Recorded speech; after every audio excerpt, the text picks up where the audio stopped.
In March 2020, on the steps of the Supreme Court, Senator Schumer said, quote, "I want to tell you, Gorsuch, I want to tell you, Kavanaugh, you have released the whirlwind and you will pay the price. You won't know what hit you."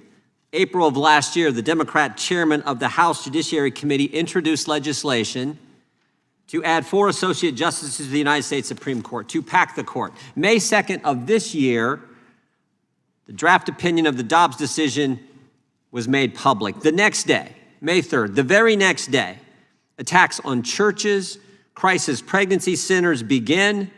They occur around the country and they continue for months. Over 100 churches, crisis pregnancy centers attacked since the leak of that opinion. Now, you know what they call all that?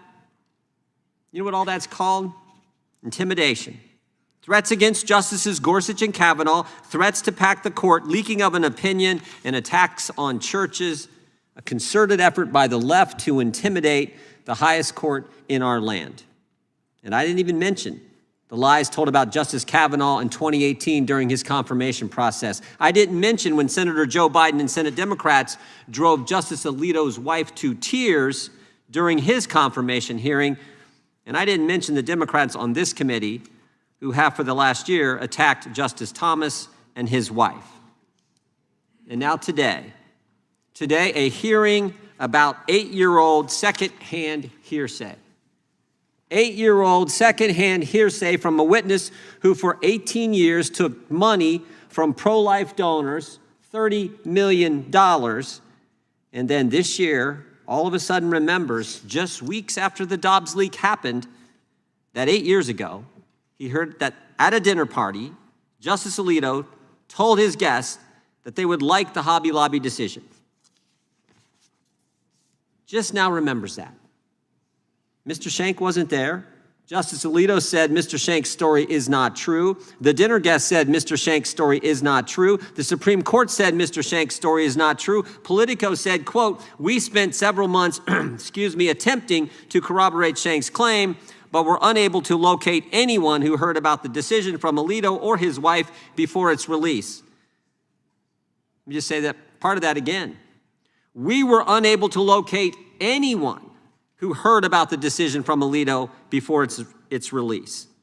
And even the New York Times who broke the story, they said there are gaps in Mr. Schenk's account. Gaps in his account. That's liberal speak for this story doesn't add up.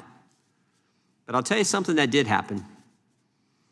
The Dobbs draft opinion was in fact leaked, and it was made public on May 2nd, 2022. And after that leak, as I've said, dozens and dozens of churches were attacked. Dozens and dozens of pro-life crisis pregnancy centers were attacked. Protests occurred at Supreme Court justices' homes, and there was an assassination attempt on Justice Kavanaugh.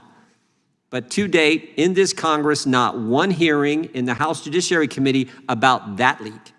Not one hearing about the real leak, but here we are today at the end of the session having a hearing on the fake leak. From a witness whose story even the liberal press says, quote, "We were unable to locate anyone who can corroborate what he said." That's what we're doing.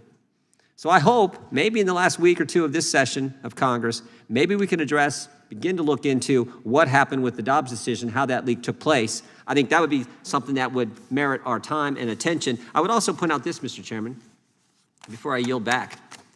We just got his testimony. We're supposed to get his testimony the night before. We just, at 12:20, we get his testimony for a 10 o'clock hearing.